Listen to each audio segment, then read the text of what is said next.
A very good afternoon to each one of you. This is Digant Chaudhary and I welcome you to DLC Devashish law classes के इस platform पे मैं आप सभी का स्वागत करता हूं। All India bar examination edition number 19 है हमारा टारगेटेड एरिया। हमारा जो टारगेट है वो 22 दिसंबर को जब हम पेपर देके आए तो हम इस पेपर में उत्तीर्ण हो, क्योंकि ये है qualifying exam. This is not a competitive exam.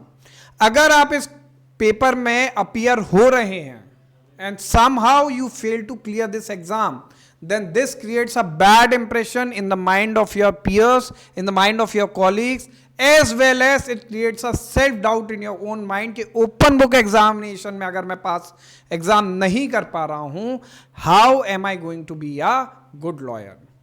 देखिए, दिन बहुत हैं इस एग्जाम में अपीयर होने के लिए, इस एग्जाम को पास करने के लिए। अगर आप शिद्दत से 1 महीने भी पढ़ते हैं तो this is more than sufficient time to not just clear this exam, not just score 45 marks in the exam, but you can even score more than 80+ marks. सारे आंसर्स बेयरएक्ट में है बाय एंड लार्ज, मेजॉरिटी में 60 question लगभग आपके बेयरएक्ट से आ रहे हैं, 60 से 70 क्वेश्चन। बचे फिर 10 क्वेश्चन केस लॉ से और 20 क्वेश्चन कॉन्सेप्ट बेस्ड। वो आपको मान लीजिए नहीं भी आती तो 70 मार्क्स तो आपके आने ही चाहिए अगर आपने केवल बेयर एक्ट पढ़ के चले गए। जो एडिशनल 10 मार्क्स है वो मैं आपका कवर करा रहा हूं यहां पे। आज मैं आपके सामने लेके आया हूं इंडियन पीनल कोड के most important judgments with the perspective of all India bar examination.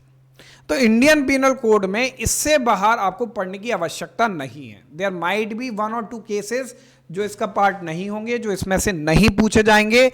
There are obviously chances, but these are the most landmark judgments. इतना तो आप पढ़ के जाइए ही, उसके बाद फिर भगवान भरोसे, राइट। तो ये लैंडमार्क जजमेंट्स हैं। मैंने कॉन्स्टिट्यूशन के ऑलरेडी लैंडमार्क जजमेंट अपलोड कर दिए थे, उसकी वीडियो भी बना दी थी। Those are also available on our Telegram channel. आप हमारे टेलीग्राम चैनल पे जाएंगे जिसका नाम है Devashish law classes. Devashish law classes DLC में आपको जाना है, हमारे चैनल को करना है आपको सब्सक्राइब, और आपको इस एग्जाम से रिलेटेड जितना भी मटेरियल मैं यूट्यूब पे पढ़ाने में इस्तेमाल करता हूं that will be available free of cost. ऐसे आपको मिल जाएगा। कॉन्स्टिट्यूशन बेयर एक्ट आपको मैंने डाल दिया, कॉन्स्टिट्यूशन की जजमेंट की लिस्ट मैंने आपको डाल दी, industrial negotiable advocates public interest litigation मैंने आपको डाल दिया, टाइम टेबल मैंने आपके लिए बना के डाल दिया, कोर्स क्यों खरीदना है उससे रिलेटेड जजमेंट मैंने डाल दिया, landmark judgment of constitution already upload कर दिया। जैसे ही ये वीडियो अपलोड होगी उसके तुरंत बाद टेलीग्राम चैनल पे आपको आईपीसी की इसकी पीडीएफ अवेलेबल हो जाएगी, राइट। हम लोग 2 बैच ऑलरेडी चला रहे हैं। आपको अगर एडमिशन चाहिए है तो आप कॉन्टैक्ट नंबर जो मैं अभी आपको बताता हूं, इस कॉन्टैक्ट नंबर पे आप जा सकते हैं 9236564327। इस कॉन्टैक्ट नंबर पे आपको जाना है 9236564327, और इस कॉन्टैक्ट नंबर पे जाके आपको हमें व्हाट्सएप कॉल मैसेज कुछ भी कर देना, हमारी टीम आपसे कनेक्ट हो जाएगी और पूरा आपको प्रोसीजर समझा देगी। अभी आपके लिए 10 मॉक टेस्ट अवेलेबल हैं। अलॉन्ग विद दैट आपको अवेलेबल हैं पूरे relevant material along with case laws, highlighted text of the Bayer Act और concept based material। ये 3 कैटेगरी ऑफ मटेरियल पर सब्जेक्ट के लिए अवेलेबल हैं एट द कॉस्ट ऑफ 399 जो हम ऑफर कर रहे हैं। अगर आपको रोज मेरे साथ 2 घंटे बैठ के ये सब पढ़ना भी है तो उसकी कॉस्ट हो जाती है 499। तो this is all available. Now let us get back to the landmark judgment of the Indian penal code.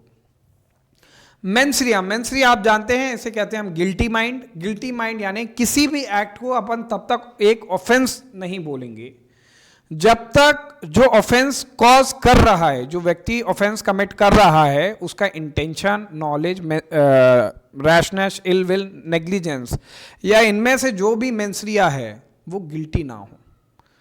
उसकी जो स्टेट ऑफ माइंड है, उसकी जो कॉन्शियसनेस है, उसमें कुछ भी गलत ना हो। अगर वो एक्सीडेंटली, पागलपन में, इंटॉक्सिकेशन में या जनरल डिफेंसेस में, जनरल एक्सेप्शंस में जो डिफेंसेस दिए हैं उस स्थिति में, उस स्टेट ऑफ माइंड में कोई भी ऑफेंस कारित करता है, then in that scenario he will not be liable. पर अगर उसकी लायबिलिटी कब अराइज होगी? जब उसका स्टेट ऑफ माइंड कैसा है? गिल्टी है, खराब है, उसका इंटेंशन है टू कमिट दैट ऑफेंस, उसके बाद नॉलेज है कि अगर मैं ऐसा एक्ट करूंगा तो इससे एक ऑफेंस कमिट हो रहा है, then he will be liable. अब इसके मोस्ट इंपॉर्टेंट केस क्या है? क्वीन वर्सेस टॉल्सन इसका एक केस है, श्रास वर्सेस डी रडजन इसका मोस्ट इंपॉर्टेंट केस है। तो ये तीनों केसेस हैं जो कि मोस्ट इंपॉर्टेंट है, इसमें से सवाल आपके पूछे जा सकते हैं। Number 1 case, queen versus Tolson. There must be a guilty mind before there can be a crime, but a statute में मेक एन एक्ट क्रिमिनल। अब ये क्या कह रहे हैं कि गिल्टी माइंड का होना, ये क्या कह रहे हैं? ये कह रहे हैं कि गिल्टी माइंड का होना क्राइम के पहले जरूरी है। पर स्टैच्यू क्या कर सकता है? स्टैच्यूट मतलब कि कोई भी लॉ क्या कर सकता है? Law can make an any act criminal. अब यहां पे ये स्ट्रिक्ट लायबिलिटी की बात कर रहे हैं कि भले आपका गिल्टी माइंड हो या ना हो, अगर आपने वो एक्ट कमिट किया है then you will be liable. Example इसका हो जाएगा किडनैपिंग। किडनैपिंग में आपका स्टेट ऑफ माइंड जरूरी नहीं है, एब्सोल्युटली लायबल हो गए अगर आपने किसी भी माइनर पर्सन को कस्टडी से बाहर निकाल दिया उसकी पेरेंट्स की। 364 राइट। फिर उसके बाद ये मिस्टेक ऑफ फैक्ट का भी एक केस है। मिस्टेक ऑफ फैक्ट का केस कैसे है? मतलब कि ये केस दो बारे में डील करता है। एक तो जो डील करता है वो मेंसरिया के बारे में बात करता है, दूसरा जो केस बात करता है वो मिस्टेक ऑफ फैक्ट के बारे में बात करता है। मिस्टेक ऑफ फैक्ट में अगर आपने कोई कृत्य किया है then you will not be liable. Section 76। State of Maharashtra versus MH George. State of Maharashtra versus MH George में ये डिक्लेयर किया गया था by the honourable supreme court कि मेंसरिया की requirement in order to prove an offence Indian penal code के perspective से कहां इंपॉर्टेंट है।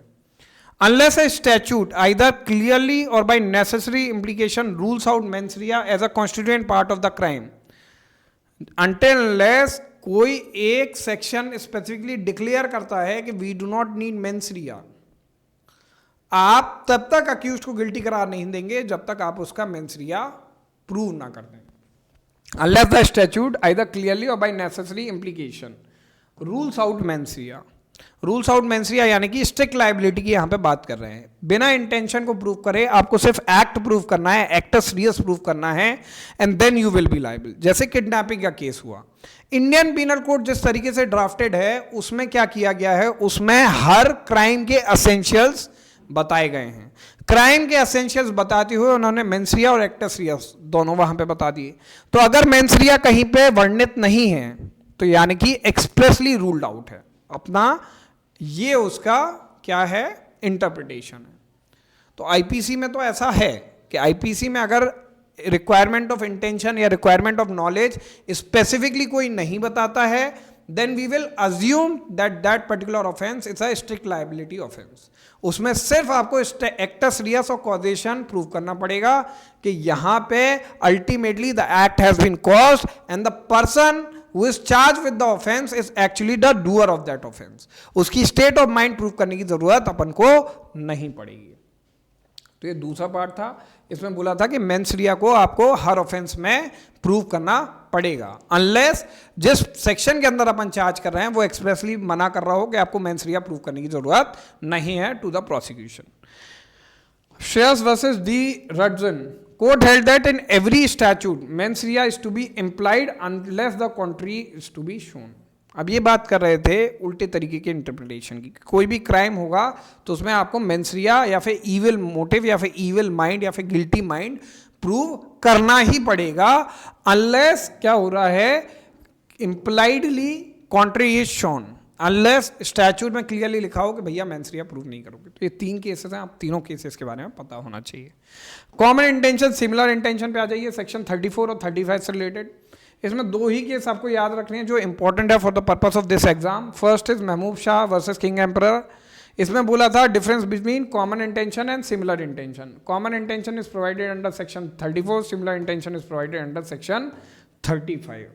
तो आपको बस ये देखना है कि डिफरेंस वर्ड जैसे ही आया, difference between common intention and similar intention, तो आपको लगाना है महबूब Shah versus king emperor, Barendra Kumar Ghosh versus emperor, post office robbery case है। मतलब क्या हुआ था, एक व्यक्ति था जो पोस्ट ऑफिस के बाहर खड़ा हो गया, बाकी डकैत अंदर गए, डकैतों ने डकैती करी, डकैतों ने मर्डर किया, वो व्यक्ति वहीं पे खड़ा रहा गेट पे। कोर्ट ने उसे भी लायबल किया because he had the common intention and he stood there in furtherance of that intention as per section 34 of the Indian Penal Code. The court held that even if the person who does not do anything but if he has common intention then he will be held liable. The court said they also serve who stand and wait. वो भी व्यक्ति liable होते हैं जो खड़े रहते हैं if they had the common intention. उस व्यक्ति का जो बाहर खड़ा था पोस्ट ऑफिस के बाहर, उसका क्या इंटेंशन था? उसका इंटेंशन था कि मैं यहाँ पे निगरानी कर रहा हूँ, अगर बाहर कोई हालात होते हैं तो मैं अंदर सूचना दे दूंगा, बाहर के लोगों को अंदर घुसने नहीं दूंगा और गेट की रक्षा करूंगा। तो यहाँ पे वो भी एक्टिवली पार्टिसिपेट कर रहा था। हालांकि आपको देखने में लगेगा कि वो तो खाली बाहर खड़ा था, अंदर अगर मर्डर कमिट हुआ है तो उससे उसका क्या लेना देना, पर क्योंकि सभी लोग बंदूक लेके गए थे, therefore he had the intention कि अगर ऐसा कुछ होता भी है then I am also responsible for this, है ना, मैं उसकी रिस्पॉन्सिबिलिटी लेने के लिए तैयार हूं। जनरल एक्सेप्शन में आइए। जनरल एक्सेप्शन कहां से हैं? 76 से शुरू हो रहे हैं, 106 तक दिए हैं। 96 से 106 किसके बारे में बात करता है? सेल्फ डिफेंस के बारे में। और बाकी अपन बात करें 76 mistake of fact, 78 mistake of law, right, good faith की नहीं, बाउंड बाई लॉ और जस्टिफाइड बाई लॉ। 76 बात करता है mistake of fact where a person is bound by law. 78 बात करता है mistake of fact where a person is justified by law. फिर 80 से एक्सीडेंट शुरू हो जाते हैं, मिसफॉर्चून शुरू हो जाते हैं। 81 में वो नेसेसिटी शुरू हो जाती है। 87 में वॉलेंटी नॉट फिट इंजूरिया शुरू हो जाता है। तो ऐसे बहुत सारे डिफेंसेस वहाँ पे दिए हैं। 84, 85 में इंटॉक्सिकेशन या फिर किसी इंसेन पर्सन के बारे में बात करी गई है। तो ये जनरल डिफेंसेस हैं, ठीक है। KM Nanavati case versus state of Maharashtra, last case जिसमें जूरी सिस्टम था, इसके बाद एडवर्सरियल सिस्टम आ गया, तो ये लास्ट केस था। KM नानावती वही केस है जिसपे रुस्तम पिक्चर बेस्ड है। रुस्तम पिक्चर बेस्ड है मतलब यहाँ पे तैश में आके जो KM नानावती जी थे, मतलब दिस वाज हिज डिफेंस के on grave and sudden provocation he has fired the shot on the person who has committed adultery with his wife, right. तो वो वाला ही केस था, बड़ा लैंडमार्क जजमेंट था। Supreme court observe that. अब ये जनरल एक्सेप्शन से रिलेटेड बात है। अब जनरल एक्सेप्शंस कहानी में कहाँ आते हैं, आप ये बड़ा ध्यान से समझना। जैसे मान लीजिए यहाँ पे ऑफेंस मैंने चार्ज किया, ठीक है, यहाँ पे अक्यूज को चार्ज किया गया, प्रोसिक्यूशन ने यहाँ से यहाँ तक अपना केस एस्टैब्लिश किया। अभी अक्यूज कुछ भी नहीं बोलेगा, ट्रायल स्टार्ट हुआ यहाँ पे, यहाँ पूरा काम प्रोसिक्यूशन का चल रहा है। अभी अक्यूज क्या खड़ा रहेगा? खड़ा रहेगा, बस उसे क्रॉस करना होगा तो करेगा। जिस भी एविडेंसेस को प्रस्तुत किया जा रहा है प्रोसिक्यूशन द्वारा, अभी उसे कुछ भी कहने की जरूरत नहीं है। He will stand there. वो यहाँ पे खड़ा है, वो वेट कर रहा है अक्यूज्ड कि पहले प्रोसिक्यूशन अपना केस तो प्रूव करे बियॉन्ड रीजनेबल डाउट। पहले प्रोसिक्यूशन केस प्रूव करेगा बियॉन्ड रीजनेबल डाउट, उसके बाद क्या होगा? इस पॉइंट पे आके 313 की कार्रवाई होगी। 313 की कार्रवाई यानी the accused will be asked what do you have to say about the case of the prosecution. Generally आप बताइए आपका क्या कहना है प्रोसिक्यूशन के केस के बारे में। प्रोसिक्यूशन ने अब अपना केस बियॉन्ड रीजनेबल डाउट स्थापित कर दिया, ठीक है भैया, ये चल गया यहाँ तक। अब यहाँ पे आए, यहाँ पे 313 की कार्रवाई हुई। अब जो है कोर्ट को भी लग रहा है कि अक्यूज्ड इज गिल्टी। अगर अक्यूज्ड यहाँ पे कोई भी डिफेंस प्रस्तुत नहीं करता है तो कोर्ट क्या करेगा? कोर्ट उसे कन्विक्ट कर देगा, ठीक है। ट्रायल स्टार्ट हुआ, प्रोसिक्यूशन अपना केस प्रूफ किया, अक्यूज से पूछा गया आपको क्या कहना है। अब अक्यूज को मौका दिया जा रहा है कि अब आप प्रोसिक्यूशन के एविडेंसेस के अगेंस्ट अपने एविडेंसेस लेके आओ। उनमें से एक डिफेंस है जनरल एक्सेप्शन। आप जनरल एक्सेप्शन में कहीं भी फॉल करते हो तो आप कह सकते हो कि सर मैं उस टाइम पे तो पागल था, सर उस टाइम पे मैं इनवॉलेंटरी इंटॉक्सिकेटेड था, सर उस टाइम पे मैंने जो भी कृत्य किया I thought by mistake of fact I was bound by law. Sir मैं कह सकता हूं कि मैंने जो कृत्य किया that was in the act of self defence, कुछ भी कह सकता हूं, ठीक है। तो उसी से रिलेटेड कि कब प्रूव करना है, कितना प्रूव करना है, कहां तक प्रूव करना है, इसमें KM नानावती के बारे में बोला गया था। क्या बोला है? Supreme court observe that if the accused pleads exceptions contend, अगर अक्यूज क्या करता है? एक्सेप्शन प्लीज करता है इंडियन पीनल कोड के, इंडियन पीनल कोड में जो एक्सेप्शन दिया है 76 से लेके 106, then there is a presumption against him and burden to rebut that presumption is on him. Court के मन में एक उपधारणा है, क्योंकि प्रोसिक्यूशन ने अपना case beyond reasonable doubt prove कर दिया है, तो कोर्ट के मन में अवधारणा है कि वो व्यक्ति जो जनरल एक्सेप्शन क्लेम कर रहा है उसके पास कोई डिफेंस नहीं है। कोर्ट ये मान के चलेगा कि the general exceptions are no longer applicable या does not apply on him, तो उसे इस प्रिजम्पशन को रीबट करना पड़ेगा बाय गिविंग एविडेंसेस। उन एविडेंसेस का नेचर कैसा होगा, वो अपने ठक्कर वाला जजमेंट था, Thakkar versus state of Gujarat, तो उसमें बोला गया था, या फिर पेप्सू वाले केस में भी बोला गया था, 86 के केसेस हैं सेक्शन 85 और 86 के, उसमें भी बोला गया था व्हाट वाज सेड कि आपको स्ट्रिक्ट बर्डन डिस्चार्ज करना पड़ेगा, स्ट्रिक्टली आपको ये चीजें प्रूव करनी पड़ेगी। यानी उसमें तो बोला गया प्रिपॉन्डरेंस ऑफ प्रोबेबिलिटी, पर यदि आपका एलिबाई डिफेंस है तो वहां पे फिर स्ट्रिक्ट बर्डन है। अदरवाइज इनका जो बर्डन डिस्चार्ज कर रहे हैं वो कैसा है, बर्डन सिविल केसेस जैसा है। आपको सिर्फ एक डाउट डालना है कोर्ट के मन में कि क्या मैं सही कह रहा हूं या मैं गलत कह रहा हूं। तो सिविल केसेस में जो होता है प्रिपॉन्डरेंस ऑफ प्रोबेबिलिटी, वो वाला बर्डन आपको यहां पे डिस्चार्ज करना है इस प्रिजम्पशन को रिबट करने के लिए। Also the case of Grove and sudden provocation under section 300 exception 4। ये केस किसका और है, मतलब कि एक तो बात बोली गई ये सुप्रीम कोर्ट वाली, दूसरी बात और क्या बोली गई है इस केस में कि केस किससे रिलेटेड है, सेक्शन 300 का जब अपन एक्सेप्शन नंबर 4 पढ़ते हैं, के.एम. नानावटी जी का ये डिफेंस था कि मुझे कुछ ऐसी बात बोली थी आहूजा जी ने, मतलब कि जो विक्टिम था, विक्टिम ऑफ द क्राइम, उन्होंने कुछ ऐसी बात मुझसे बोल दी थी कि मैंने सडन एंड ग्रेव प्रोवोकेशन में अपने होशोवास खोते हुए 3 राउंड्स फायर कर दी, राइट। अब मैकनॉटन केस पे आते हैं। McNaughton case is a landmark judgement, पूरा सेक्शन 84, 85 इसी पे बेस्ड है, right. Every man is presume to be sane, हर व्यक्ति को ऐसा मान लिया जाएगा कि वो क्या है, वो सेन पर्सन है। To establish the defence of insanity, insanity के डिफेंस को एस्टैब्लिश करने के लिए ऐसा साफ साफ दिखाना चाहिए, it must be clearly shown that at the time of committing the act he did not know what he was doing was wrong। जिस समय पे ऑफेंस कमिट किया गया उस समय पे आपको प्रूव करना पड़ेगा कि you were insane or you did not know what you are doing was wrong or contrary to law. यानी medical emergency plus legal,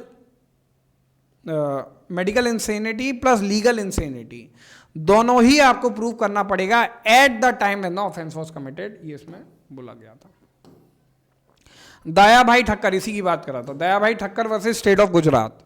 the court has to consider whether at the time of the commission of the offence the accused by reason of unsoundness of mind was incapable of doing the nature of what he was doing the was wrong or contrary to law. जैसा ये इसमें बोला गया वैसे ही इसमें बोला गया, right.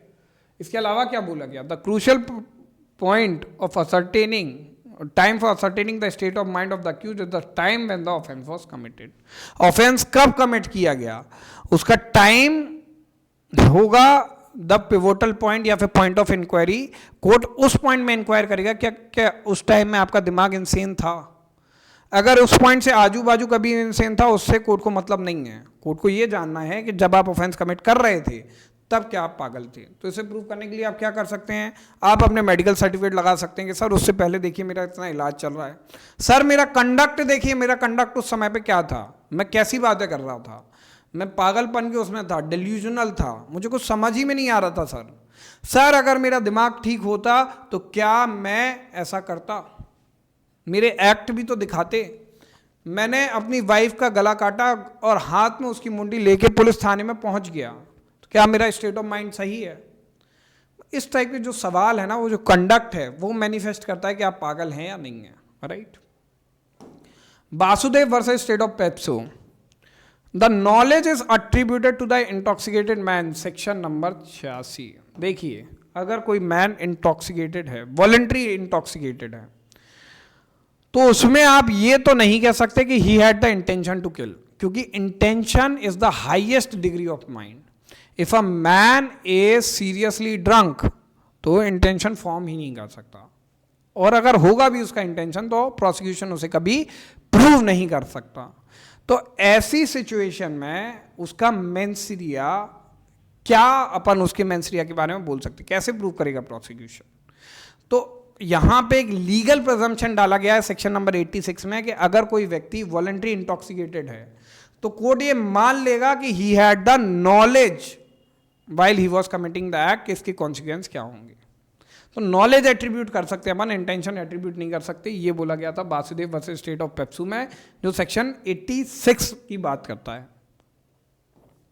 अब कैसे पता चलेगा? It must be gathered from the attending general circumstances of the case paying due regard to the degree of intoxication. क्या क्या कोर्ट कंसीडर करेगा? कितनी दारू, मतलब कितना इंटॉक्सिकेटेड था। दूसरी बात, attending general circumstances of the case. General circumstances of the case यानी कि स्टेट ऑफ माइंड क्या चल रही थी, आपने कंडक्ट कैसा किया था। राइट टू प्राइवेट डिफेंस पे आइए। राइट टू प्राइवेट डिफेंस 96 से शुरू हो रहा है, डिक्लेरेटरी प्रोविजन 106 तक जा रहा है। Dev Narayan versus state of UP 1973 का केस है। According to section 102 the right to private defence of the body कब कमेंस हो रहा है, कब से राइट टू प्राइवेट डिफेंस शुरू हो रहा है? As soon as reasonable apprehension of danger to the body arises from attempt और threat to commit the offence.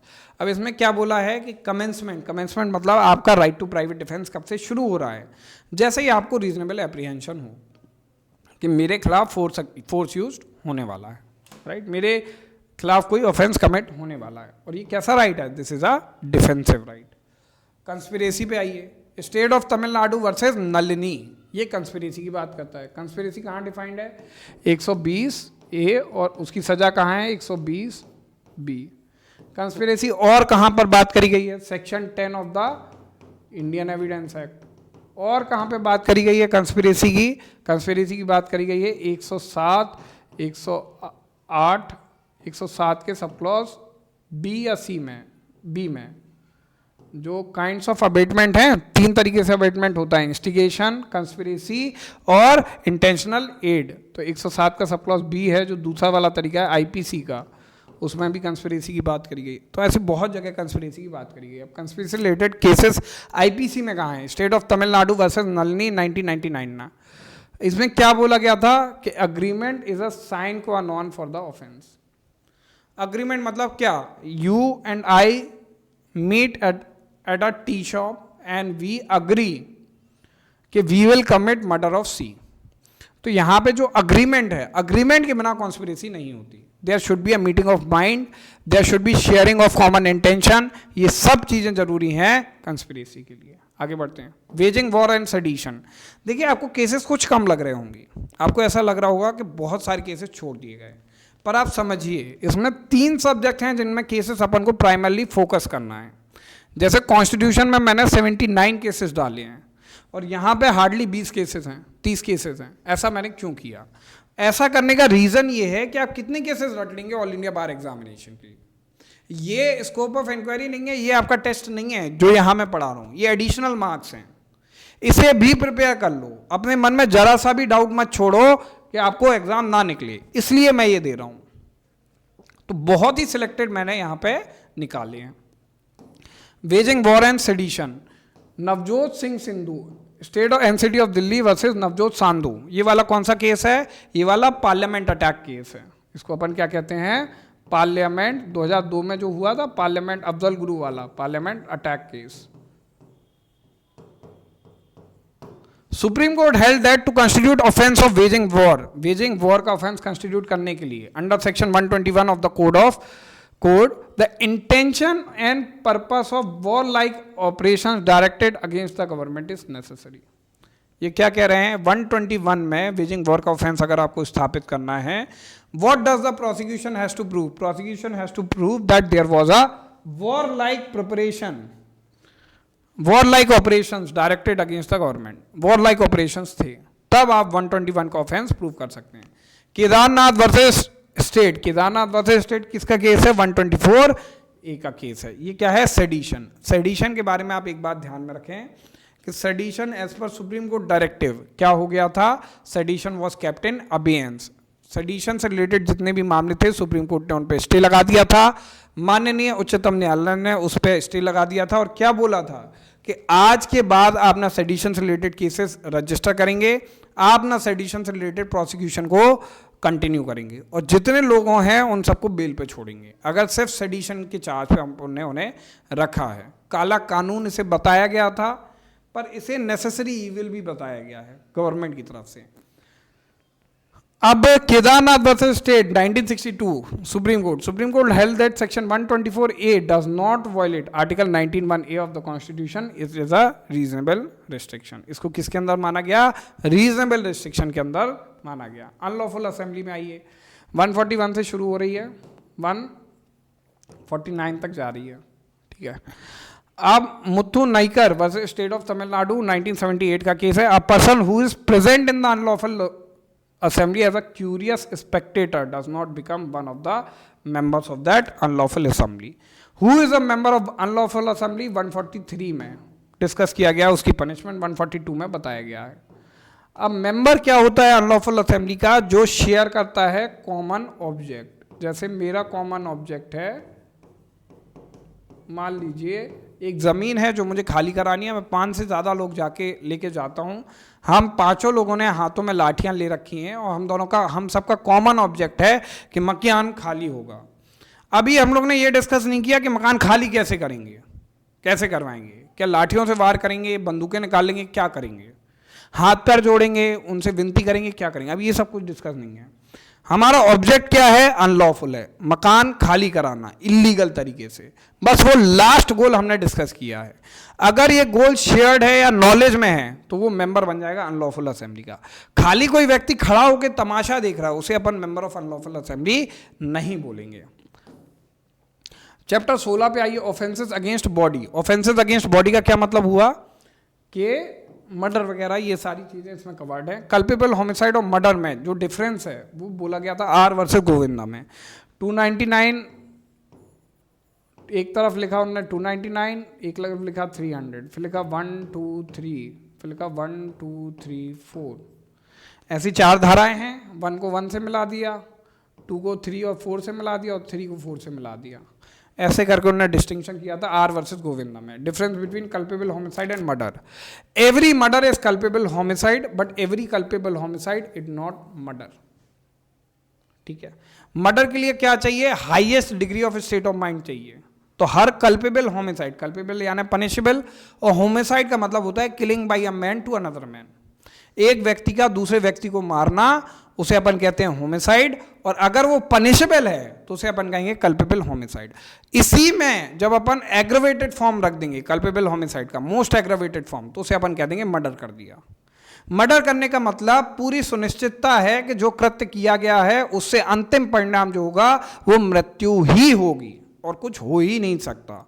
तभी मर्डर के लिए आप पनिश करोगे अंडर सेक्शन 300। और पनिशिंग सेक्शन क्या है? 302। डेथ बाय नेग्लिजेंस कहां दिया? 304A में। इसका केस क्या है? R versus Swindall and Osborne. क्या हुआ? 2 कार ड्राइवर थे, उन्होंने दारू पी, they got drunk and began race with each other and drove over an old man. सड़क पे दारू पी के रेस कर रहे थे दोनों, राइट। उन दोनों ने क्या किया? एक बुजुर्ग व्यक्ति की मृत्यु कारित कर दी। Both they are charge with contributing to death of the deceased by negligence and improper conduct. दोनों को इसके लिए चार्ज कर दिया। Jacob Mathew versus state of Punjab 2005 का मेडिकल नेग्लिजेंस का केस है। Jacob Mathew versus state of Punjab. अब देखिए, नॉर्मल नेग्लिजेंस अलग होती है, जब आप मेडिकल नेग्लिजेंस की बात करते हैं तो वहां पे कॉन्सेप्ट इजाद किया गया सुप्रीम कोर्ट द्वारा ग्रॉस नेग्लिजेंस का। Until a doctor is liable for grossly negligent act, दारू पी के ऑपरेशन कर रहे हैं सर मेंटल स्टेट में ही नहीं है और उन्होंने ऑपरेशन कर दिया। सर ने कुछ ऐसा काम कर दिया कि टॉवेल छोड़ दी पेट में, या पिन छोड़ दी पेट में, या कैंची छोड़ दी पेट में ऑपरेशन के लिए, तब उसे बोला जाएगा कि the act was grossly negligent, और तभी उन्हें लायबल किया जाएगा। नॉर्मल नेग्लिजेंस के लिए उन्हें सजा नहीं दी जाएगी। डॉक्टर साहब को इसलिए सजा नहीं दी जाएगी कि उन्होंने एक ऐसा डायग्नोसिस किया जो कि वन ऑफ द 2 इंटरप्रिटेशंस था। अगर कोई दूसरा डॉक्टर होता तो वो दूसरा चुन लेता, अगर कोई एक डॉक्टर होता तो वो दूसरा रास्ता चुन लेता। इस वजह से कभी भी उन्हें लायबिलिटी नहीं करी जाती। The word gross has not been used in section 304A। Gross word तो यूज नहीं है, but it is settled that in criminal law negligence or recklessness must be of such high degree as to be gross. बहुत ऊंचे दर्जे की grossness होनी चाहिए, negligent behaviour होना चाहिए. The expression rash and negligent act is to be qualified by the verb grossly. पर ये किस पे लागू है? सिर्फ प्रोफेशनल नेग्लिजेंस के लिए, जैसे डॉक्टर का केस, राइट. अब डाउरी डेथ पे आइए 304B. Baldev Singh versus state of Punjab और Girish Singh versus state of Uttarakhand. ये रिसेंट केस है, ये पुराना केस है. The expression soon before the death का मतलब क्या है? इससे भी सवाल आएंगे. The expression soon before the death is based on proximity test. No definite period has been indicated and at the expression soon before is not defined. क्या बोल रहे हैं ये? Soon before her death is based on proximity test. क्या कहना चाह रहे हैं? ये कहना चाह रहे हैं कि आपने उसके ऊपर जो भी क्रूएल्टी करी, जो विक्टिम थी, उस क्रूएल्टी का एक लाइव कनेक्शन था उसकी डेथ के साथ. जब वो सुसाइड कर रही थी या उनकी डाउरी डेथ हो रही थी या फिर अननेचुरल तरीके से जब उनकी डेथ हुई, तब उनकी मेंटल स्टेट में क्रूएल्टी थी कि उनके ऊपर क्रूएल्टी करी गई है, उसका एक असर था. अगर क्रूएल्टी मान लीजिए बहुत रिमोट थी, बहुत समय पहले की गई थी, तो ये कहना कि उस क्रूएल्टी की वजह से डेथ हुई है, ये गलत हो जाएगा. तो ये क्या बोल रहे हैं? The expression soon before her death, अब ये यूज किया गया 304B में, is based on proximity test. एक लाइव लिंक होनी चाहिए, कनेक्शन होना चाहिए between the death and the state of mind, cruelty. No definite period has been indicated and the expression soon before is not defined. The expression soon before would normally imply that the interval should not be much between the concern cruelty और harassment and death in question. Soon before में क्या नहीं होना चाहिए? Normally क्या imply करना चाहिए कि इंटरवल कैसा होगा? शुड नॉट बी मच, बहुत बड़ा इंटरवल नहीं होगा क्रूएल्टी के बीच में और हरासमेंट के बीच में एंड डेथ इन क्वेश्चन के बीच में. ठीक है. प्रॉक्सिमेट और लाइव लिंक होनी चाहिए. अब Girish Singh versus state of Uttarakhand में क्या बोला गया? Supreme court held that conviction under section 304B can be made only if women was subjected to cruelty और हरेसमेंट बाय हर हस्बैंड और his relatives which must be for in connection with demand for dowry. तभी हो सकता है 304 के अंदर conviction जब women was subjected to cruelty और हरासमेंट. किसके द्वारा क्रूएल्टी की गई? या फिर हस्बैंड के द्वारा या फिर हस्बैंड के रिलेटिव के द्वारा. और किस कनेक्शन में की गई क्रूएल्टी? कि डिमांड फॉर डाउरी थी. तभी तो सेक्शन का नाम है डाउरी डेथ, राइट. और वो क्या होना चाहिए? सून बिफोर हर डेथ.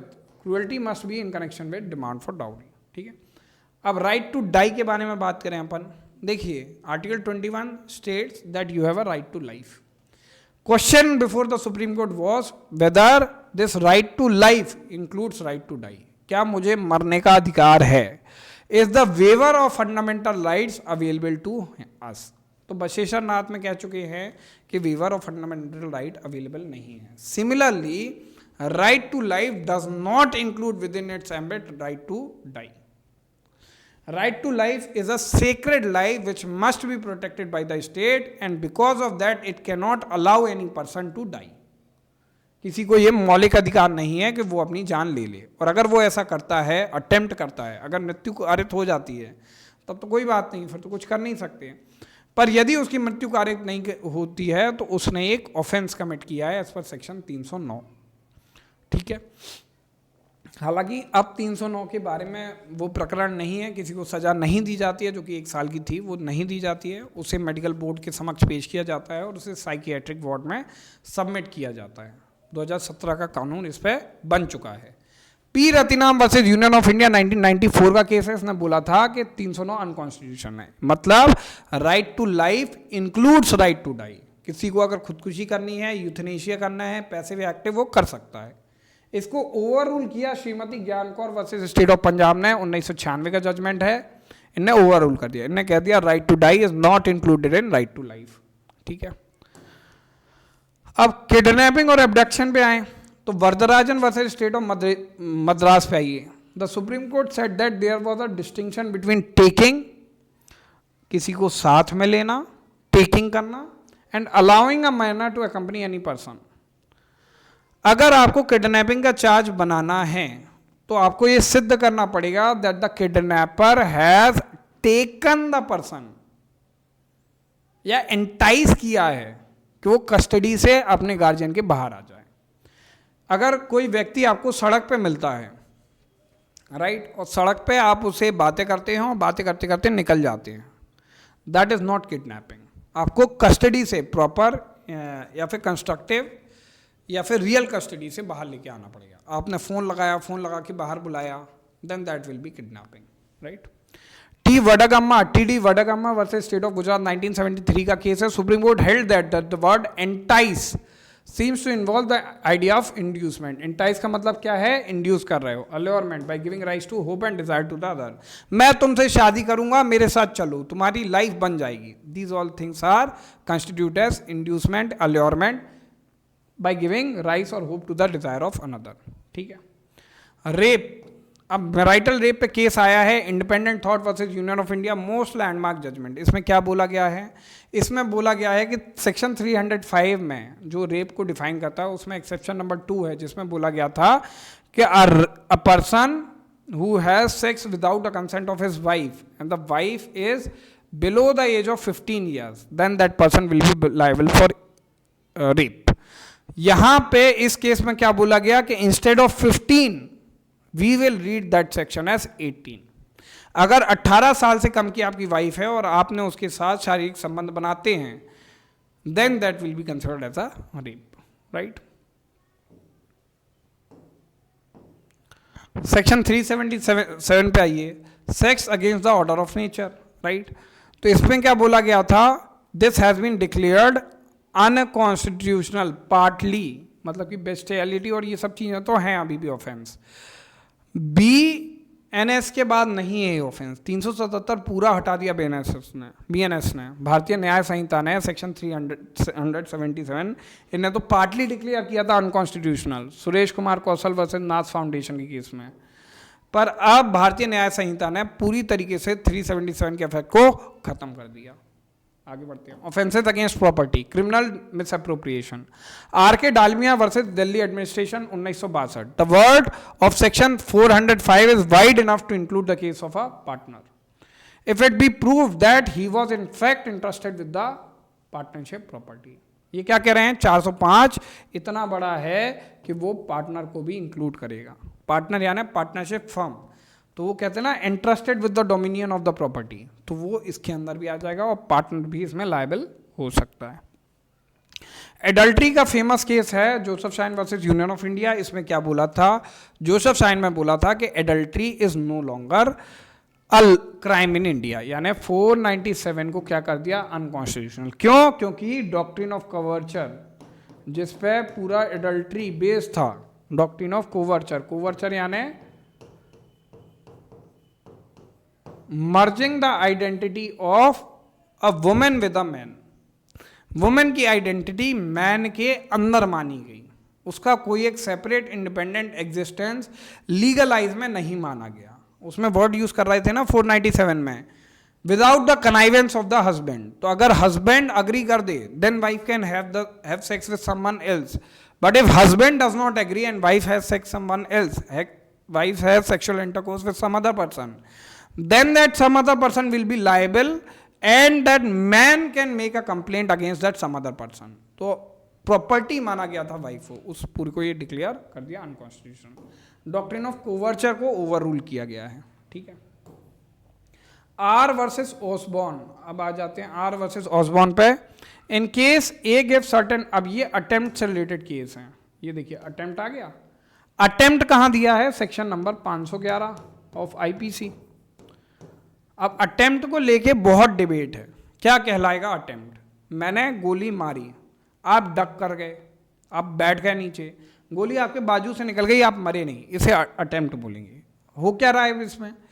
मैंने कॉजेशन क्रिएट करने की कोशिश करी, मैंने ट्रिगर दबाया, अब मेरे कंट्रोल से चीजें चली गई बाहर। अगर चीजें नेचुरल कोर्स में जाती हैं तो आपकी डेथ कॉज हो जाएगी। मतलब I had every intention, knowledge, mens rea सब कुछ था to cause your death, I did everything I can to cause your death.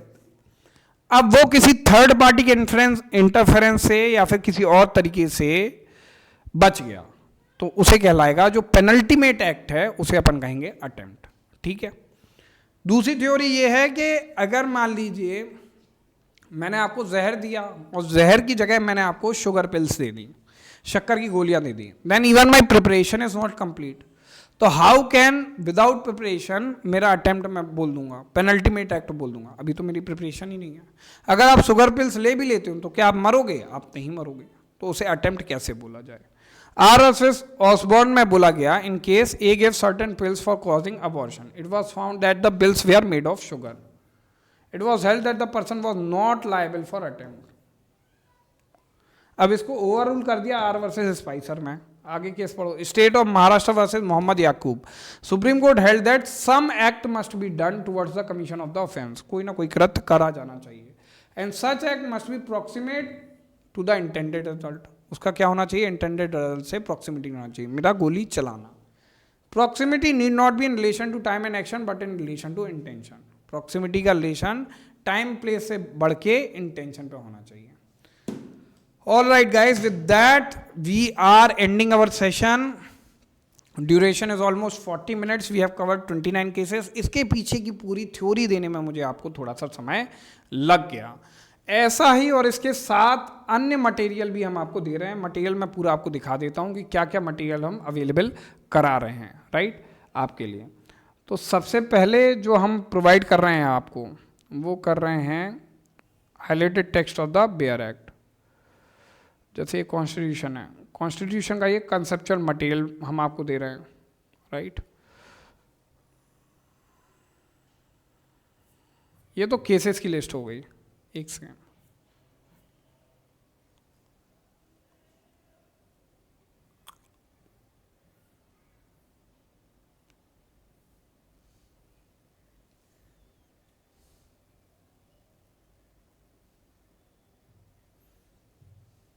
ये देखिए, अब ये है highlighted text of the bare act.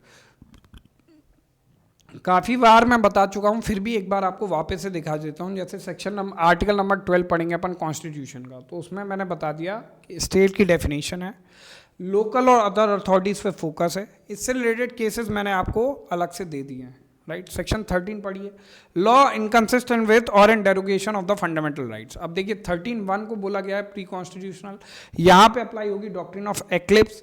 13(2) में बोला गया है पोस्ट कॉन्स्टिट्यूशनल लॉज, राइट। अब extent of contravention, extent of controversy को बोला गया है डॉक्ट्रिन ऑफ सेवरेबिलिटी। अमेंडमेंट को लॉ बोला गया है under article 3 sub clause A में। तो ये सारी जो बातें हैं, ये सारा मैंने बेयर एक्ट पे बाय एंड लार्ज आपको नोट करवा दिया। अब सीपीसी का भी देख लो, सीपीसी का, इसमें सीपीसी का ठीक है। अभी जैसे इसमें देख लो आप, तो मैंने क्या किया है, मैंने आपको सारी चीज़ें ऐसी हाईलाइट करके दे दी पूरे बेयर एक्ट में। आपको करना ये है कि जब भी आप बेयर एक्ट खोलें सिर्फ इतना पढ़ लें, तो पेपर में इसके बाहर आपको कुछ नहीं मिलेगा। आप पूरे PYQ निकाल के देख लीजिए, आप सब कुछ निकाल के देख लीजिए। हमारी गूगल ड्राइव है जहाँ पे ये पूरा मटेरियल आपको अवेलेबल होगा। क्या क्या होगा उसमें? Highlighted text of the bare act होगा ऐसा। उसके अलावा हम आपको क्या देंगे? उसके अलावा हम आपको देंगे कंसेप्ट मटेरियल। जैसे कुछ सब्जेक्ट होते हैं जहाँ से कंसेप्ट बेस्ड क्वेश्चंस आते हैं, जैसे डॉक्ट्रिन ऑफ सेवरेबिलिटी। अब डॉक्ट्रिन ऑफ सेवरेबिलिटी जो है वो आपके बेयर एक्ट में आपको उसका आंसर नहीं मिलेगा। उसके लिए आपको क्या चाहिए? कॉन्सेप्ट चाहिए। जैसे कॉन्स्टिट्यूशन में मीनिंग क्या है? ग्रैंड नॉर्म है ना, फंडामेंटल राइट है। हिस्ट्री मैंने यहाँ पे बता दी, government of India act 1985, 1858, right. India act, Montagu Chelmsford reforms, right. फिर उसके बाद कॉन्स्टिट्यूएंट असेंबली के बारे में इतनी बातें बता दी कि consisted of 389 members. First meeting हुई थी सत्यनारायण सिन्हा में, जो कि थे प्रोविजनल प्रेसिडेंट। फिर परमानेंट प्रेसिडेंट बने BN राव, कॉन्स्टिट्यूशनल एडवाइजर भी थे वो। जवाहरलाल नेहरू ने इंट्रोड्यूस किया ऑब्जेक्टिव रेजोल्यूशन। पूछा जा सकता सवाल है PYQ में, राइट। ड्राफ्टिंग कमेटी 7 मेंबर्स की थी, चेयर कर रहे थे उसे डॉक्टर साहब भीमराव अंबेडकर जी, ठीक है। सोर्सेज ऑफ द कॉन्स्टिट्यूशन, जैसे गवर्नमेंट ऑफ इंडिया एक्ट से क्या क्या लिया गया, ब्रिटिश कॉन्स्टिट्यूशन से क्या क्या लिया गया, सिंगल सिटीजनशिप ली गई, US कॉन्स्टिट्यूशन से fundamental rights, judicial review, independence of judiciary, impeachment of president लिया गया। तो ये सब कंस्टिट्यूट करेगा। थर्ड कैटेगरी में हम क्या दे रहे हैं आपको? थर्ड कैटेगरी में हम दे रहे हैं आपको judgments, list of important judgments. अब जैसे ये देखिए, ये है कॉन्स्टिट्यूशन, राइट। यहाँ तो 30 है, वैसे 79 लिस्ट की डॉक्यूमेंट है, राइट। तो ऐसे मैंने पूरा आपको जजमेंट दे दिए। जैसे मान लीजिए जजमेंट है